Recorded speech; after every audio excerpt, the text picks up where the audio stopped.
Hi, Shannon Waller here, and welcome to Inside Strategic Coach with Dan Sullivan. Dan, we were talking the other day about the imposter syndrome, and you had some really interesting things to say about it. And I think it's a very relevant topic for high achievers, high performers. They often kind of get somewhere and they're like, how did I get here? Do I really belong? And can you share your thinking about A, what the imposter syndrome is, and then B, kind of your interesting take on it?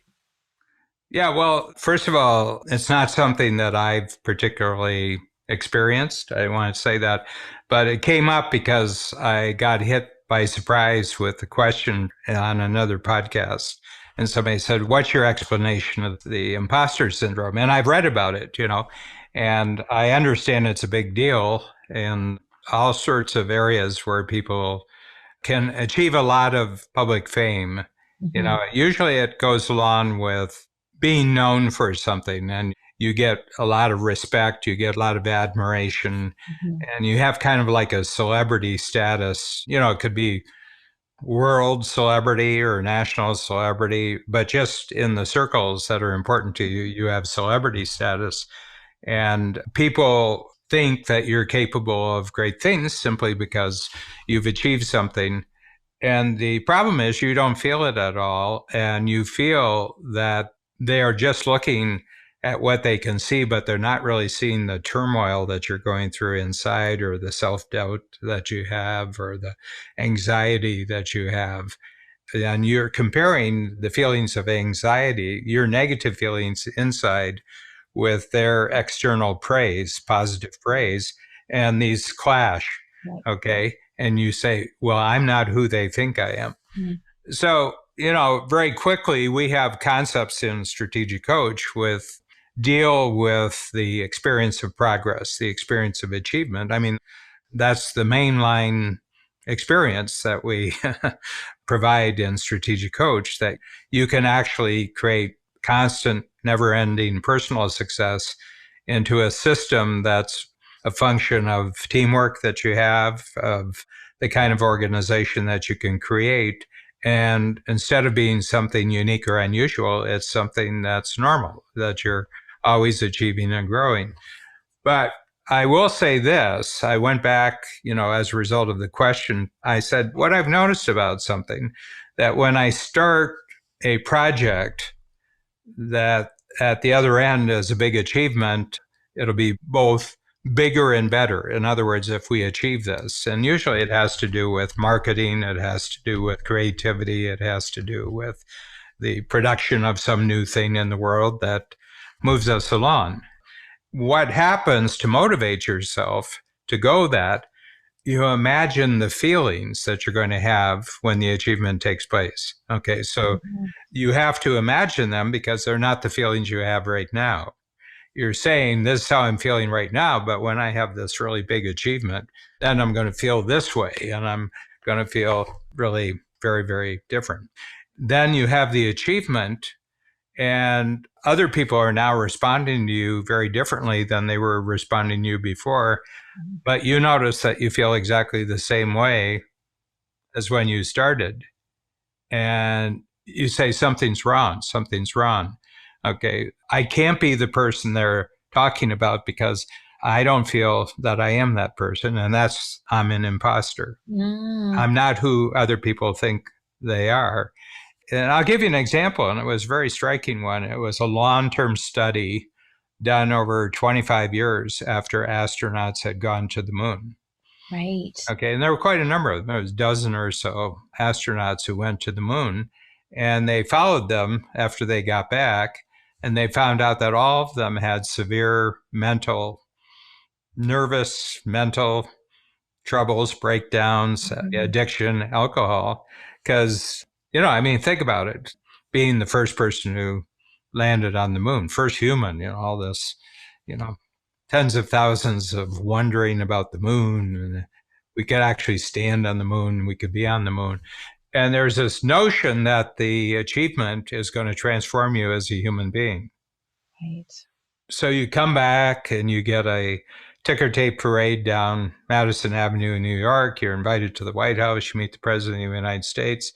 And you're back in Houston, which was the main base. And You don't have a mission in front of you, and you're going to NASA headquarters, and your wife says, now that you're around a little bit, can you pick up some ground beef on the way home?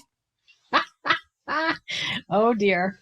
And the experience didn't do for you what you thought the experience was going to do. Okay. I think part of the reason is you're seeing yourself as a lone individual at the start, and you're seeing yourself as a lone individual at the end.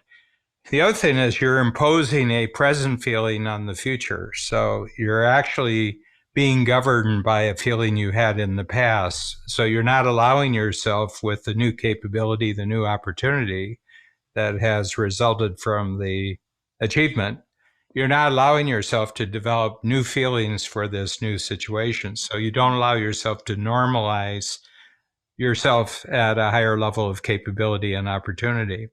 So it just never feels normal, and you're always worried that you're going to be found out. Right. So one of the things I do is I never see any of my achievements as me. Okay, I'm part of an achievement. So I'm someone who has part of the code for the achievement. And one it is, I'm good at visualizing results in the future and putting measurements on the future, and it's not so much how we're going to feel in the future, but this is now going to be true. This capability is now going to be true. This kind of new organizational teamwork is going to be true, and everything else. So it's a whole series of measurements that don't really depend upon my feelings. They depend upon what would now be possible practically. It's practical. And I get there and I say, yep, yep, yep, yep, yep. I mean, we're just in the process of a book launch, and we were thinking of within about a 2.5-month period, when we launched the new book, we would get 50,000 sales. And it now looks like it might be 150,000 sales. And we got to the end of 4 weeks and we were already double our goal. And I just sat there and I said, man, this is amazing. Now, why was it that we did so much better than expectation? And I start looking at the experience and I say, we did this right. We did this right. We did this right. And then I say, now, knowing what we know already about a successful book launch, how can we really take what kind of happened and make it sort of predictably it'll happen the next time, so it'll be much bigger? But people said, well, how are you feeling about it? And I said, well, I'm feeling terrific. I have to tell you, I'm kind of surprised, a little bit. I said, I have to pinch myself here.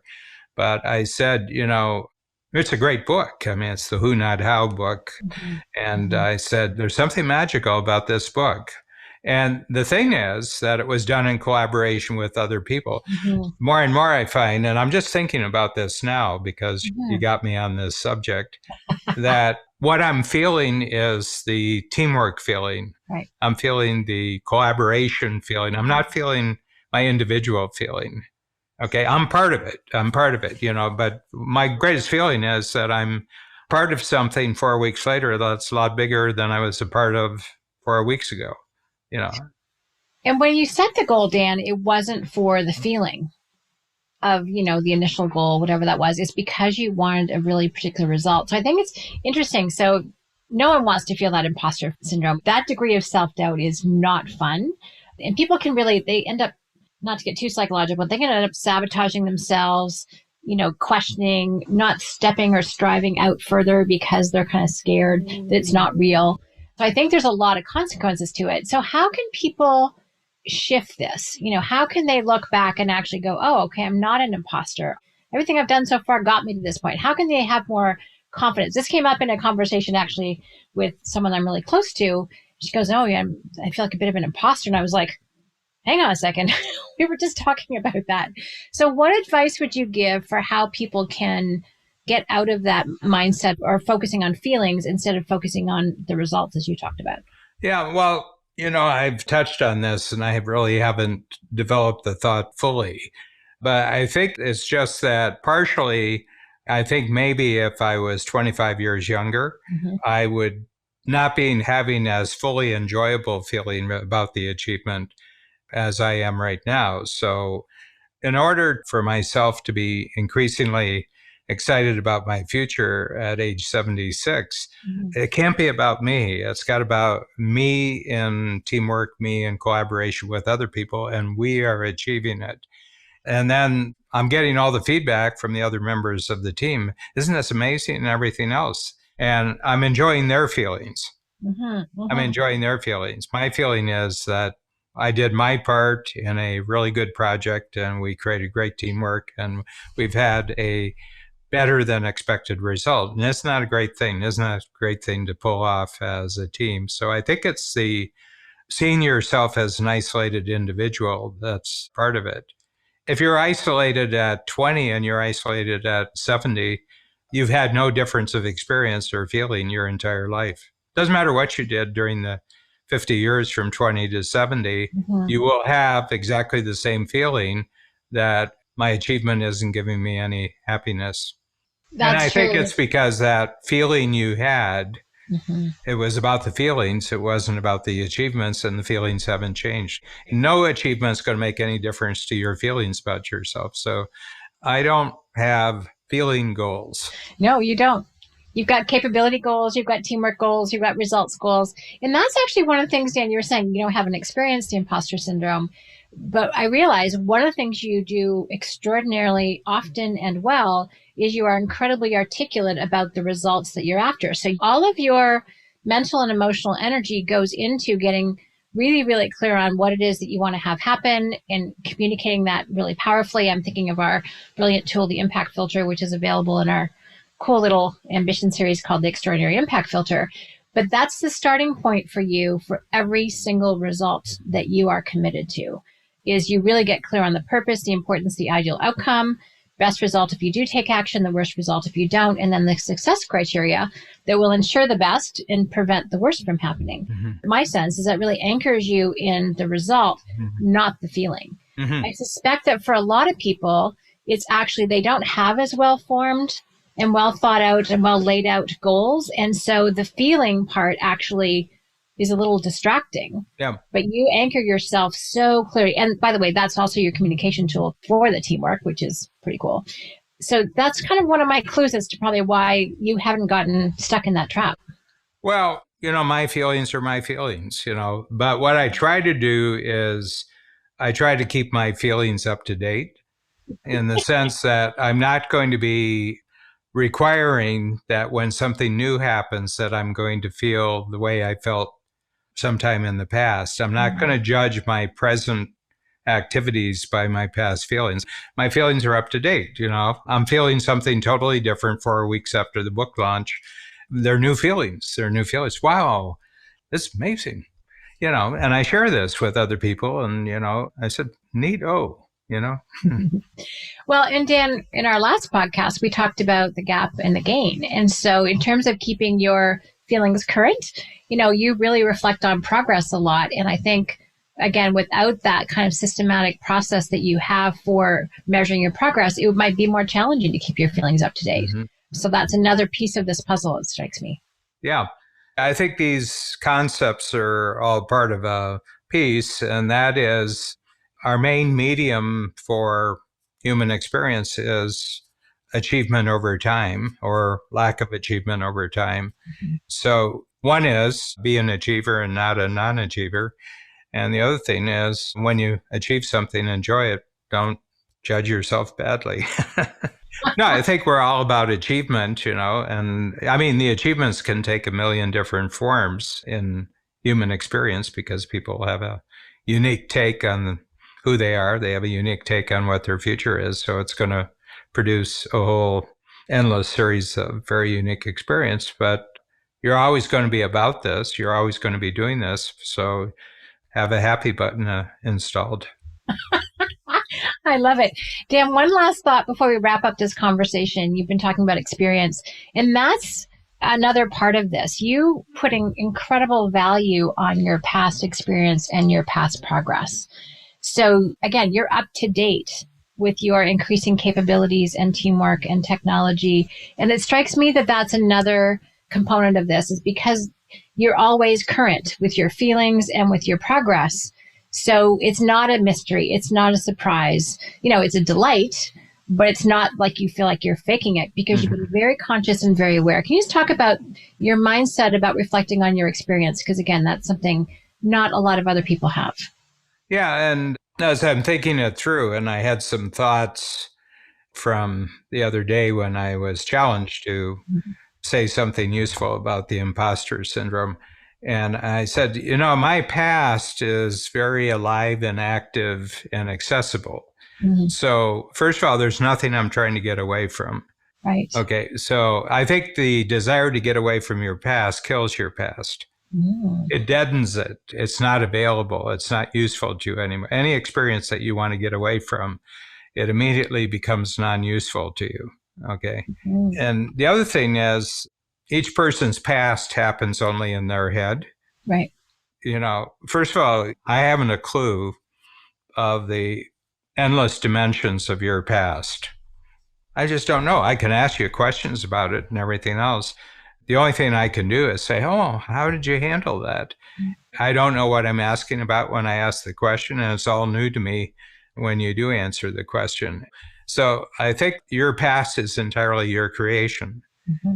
And they said, what do you mean? Things didn't happen that way? I've said, it's not about things happening. It's how you interpret it. Right. There's nothing about my past that I'm ashamed of. There's nothing of my past. I may not have thought through it completely, but anytime I take a past experience and think it through and say, well, what did I learn there? How did that experience actually do me good? And all of a sudden, it becomes a different experience and it becomes a different past. And I can use that in the present as a building block for the future. I can take things from the past, update them, bring them into the present, and they become building blocks for the future. So I don't worry about the future because I think I'm always going to be equipped with some thinking about past experiences that I'm going to equip myself with the capability of dealing. The future is also created just as much as the past is. So I've got this sense that it's all created, and I think that gives me a sense of ease. Well, we don't know what we're going to do. I said, I guess we're going to have to create it. Well, and Dan, just what you said really struck me because you're so at ease with your past, you're not worried about your future, which means that you are not striving to feel a different way in the future, which is what imposter syndrome is, right? So because you've learned from your experience, and even bad experiences, well, what people would call bad, is for you just raw material for learning. What a great question. How did that experience do me good?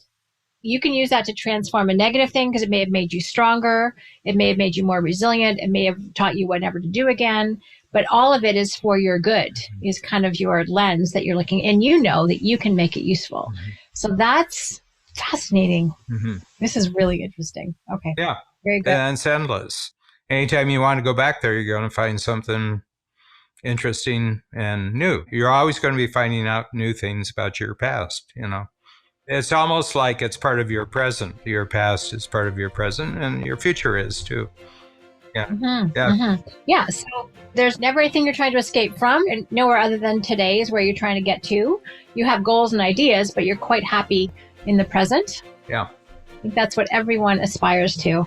So thanks, Dan. This is a really interesting conversation. It ties in the gap in the gain, ties in using your experience, but the whole thing about being current with your feelings and being current with your lessons from the past, I think is really insightful. Thank you.